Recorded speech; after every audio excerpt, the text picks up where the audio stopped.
Manufacturers are embracing robots, the perfect pandemic worker.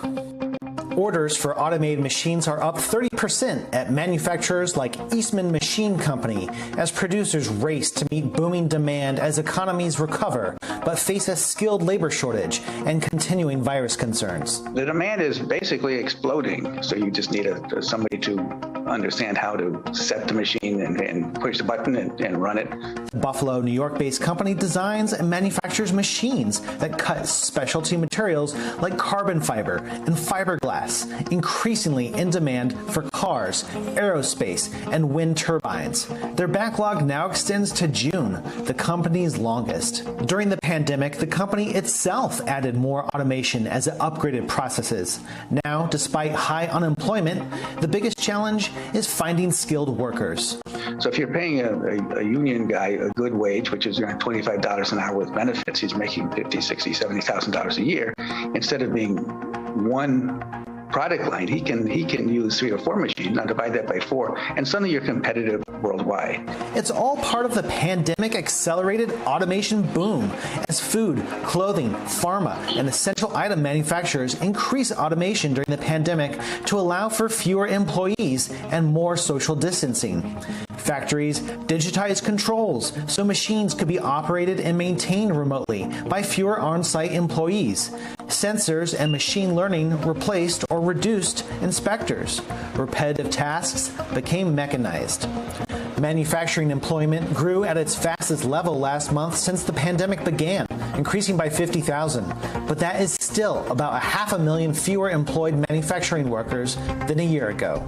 Last week, the same day closely watched union voting ended at an Amazon warehouse in Alabama, robot maker Boston Dynamics introduced Stretch, its first robot built for warehouses.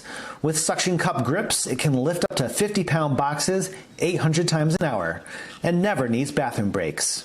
The company says a completely automated warehouse with no lights on is pretty far off, and people will be needed for quite some time to manage fleets of robots. But companies will need to stay efficient and competitive as they rise out of the pandemic. That means keeping overhead and potential downtime down. One robot replaces 6 workers, estimate MIT economists. 3 of them will find new jobs. 3 won't. Automation has been a major transformative force in the U.S. labor market. My own research shows that it has been responsible for the disappearance of many of the middle-class jobs that were at the forefront of the U.S. economic growth in the 1950s and 1960s, such as blue-collar manufacturing jobs, clerical back-office functions. Throughout history, technology has always destroyed jobs, from the mechanization of weaving to tractors replacing farmers with horse-drawn plows.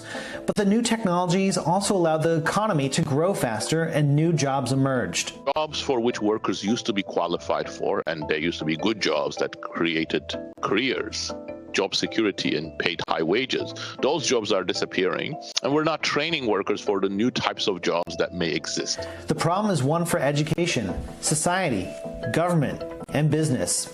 Solving it will test our ingenuity and humanity. Hey, NBC News viewers, thanks for checking out our YouTube channel. Subscribe by clicking on that button down here, and click on any of the videos over here to watch the latest interviews, show highlights, and digital exclusives. Thanks for watching.